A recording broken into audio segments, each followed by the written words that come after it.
Ninjaman's journey to stardom wasn't just built on music. It was built on a movement. From clashing on sound systems to dominating the dancehall world, his name became tied to strength, charm, and controversy. But what really made him stand out? It was his gritty, fearless style. With explosive tracks like Murderer and Zungguzungguguzungguzeng, Ninjaman wasn't just another entertainer.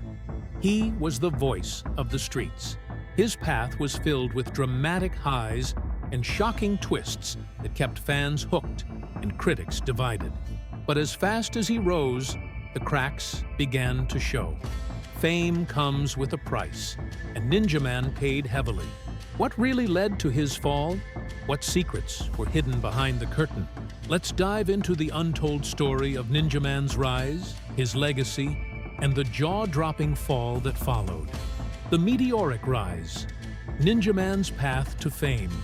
Born Desmond Ballentine, Ninjaman quickly became one of the most talked-about names in reggae and dancehall. Known for his gritty lyrics, commanding voice, and unpredictable behavior, he took over the scene in the late 80s and early 90s.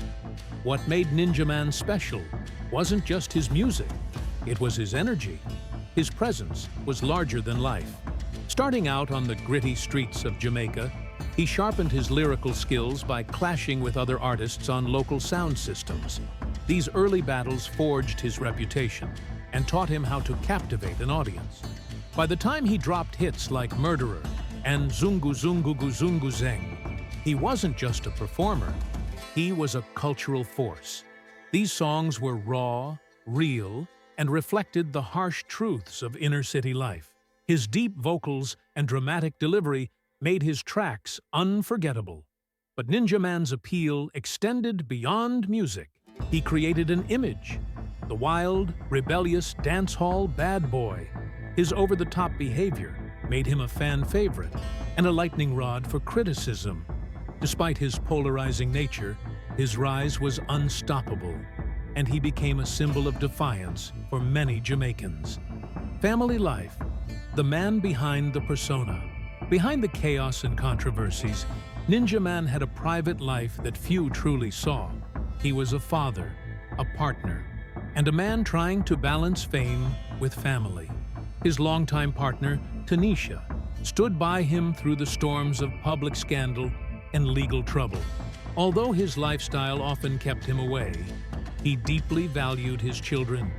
He would speak openly about wanting to be a role model for them, even as his actions sometimes told a different story. Fame strained his family life, but he never stopped loving them. There were moments, brief but genuine, where the public caught a glimpse of the softer side of Ninjaman, the loving father, the loyal partner. But juggling stardom and stability was never easy. As his career got more chaotic, the pressure took its toll on those closest to him. The downfall, a star's fall from grace.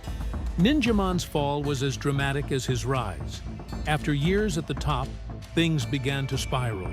His confrontational style, once celebrated, became a liability. Fights with other artists, brushes with the law, and a growing reputation for violence began to erode his public image. Then came the breaking point. In 2009, he was arrested and later convicted for murder. The courtroom drama dominated headlines across Jamaica. The man who once lit up stages now sat behind bars, his legacy clouded by legal battles and scandal. As his trial dragged on, his career stalled. Fans who once idolized him now questioned everything. Endorsements disappeared. Bookings dried up. The dancehall world moved on. Ninjaman's attempt at comebacks never quite landed. His reputation had been scarred too deeply. The once celebrated king of controversy had become a cautionary tale. Proof of how fame, unchecked ego, and bad decisions can destroy even the biggest stars. Net worth breakdown, from riches to ruin. At the height of his career, Ninjaman was one of the top-paid dancehall performers. He raked in money from stage shows, music sales, brand deals, and more. His flamboyant lifestyle reflected his success. Flashy cars, lavish homes, and a party-heavy lifestyle. But as his legal issues piled up, the money started disappearing. The murder trial and other court expenses drained his finances. Endorsements were pulled, and his income slowed to a trickle. He also faced challenges managing his wealth. Without a steady income and with mounting costs, much of what he once owned was lost. Reports even suggest that some properties were repossessed. Today, estimates suggest that Ninjaman's net worth is a small fraction of what it once was, possibly just a few $100,000 or less.